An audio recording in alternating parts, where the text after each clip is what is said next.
Hey guys, Dream Phoenix here. I know I promised to have the next installment of the deep dive, but I had literal force majeure. So instead, I thought I'd answer a few questions that I have been asked. On the dream date with Zack in Shinra Tower, when he goes there to meet Hojo, what's going on? We observe the tower is in total ruin at the very beginning of Rebirth. So how are we able to observe what we do? There are, in my mind, 3 possible answers for this. I'll leave mine for the end. Number 1, reunion has already started. We observe at the end of Remake, Zack is looking at the same Midgar as the heroes. Zack, as he walks towards Midgar at the beginning of Rebirth, we don't see any of the smoke or ruin, so something weird is going on. We know that the bar in Calm that Cloud approaches Barrett in, we can hear the radio broadcast of the disaster that occurred in the Terrier timeline, Midgar, but they're in the Beagle timeline. We know that Zack of the Terrier timeline and Cloud and the heroes of the Beagle timeline look at the same Whisper Dome, and yet they're on different worlds. In Chapter 13, in the Temple of the Ancients, Sephiroth acquires the Black Materia, and very quickly he starts doing what appears to be godlike. Moments later, at the beginning of Chapter 14, Rufus and Hojo of Remake, so the Beagle timeline, and this has been the Beagle timeline uniformly throughout Rebirth. These 2 gentlemen are flying back to Midgar, and they look upon the Midgar from a different timeline because Sector 6 has not fallen. This is the Midgar, by all observation, that was seen inside Singularity at the end of Remake. So the whole reunion theory would be that Zack finds himself inside an inexplicably intact lobby of the Shinra Tower because the reunion has already started. It's plausible. It's smooth sailing as far as I'm concerned. Option 2. One of my friends whose alias is Snagglepuss, he thinks this is just dream. Don't think about it. Don't worry about it too much.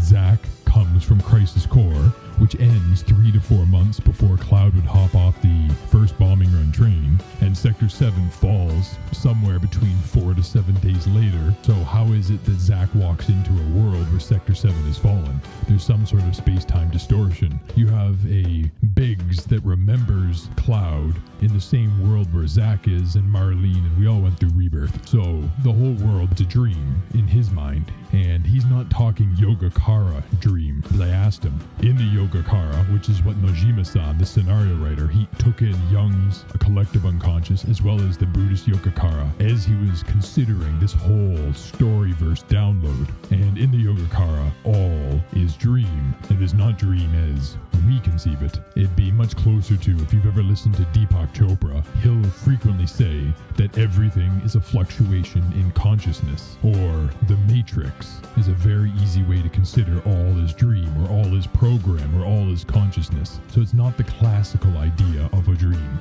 Back to my friend Snagglepuss. So his whole idea, it's dream, don't worry about it. So if you find yourself, that's what you believe, possible, plausible, smooth sailing. And then option 3, what I believe. What I believe is actually relatively mundane compared to those 2, kind of boring. The first half dozen times that I watched that specific sequence, I believe the same thing as most. Zack was on his way into the building and he got stopped by a wall of guards. That's actually not what we're looking at here. If you look at the area around him, the lights are out except for what appears to be emergency lights. Compare this to when Tifa, Barrett, and Cloud were in this exact area.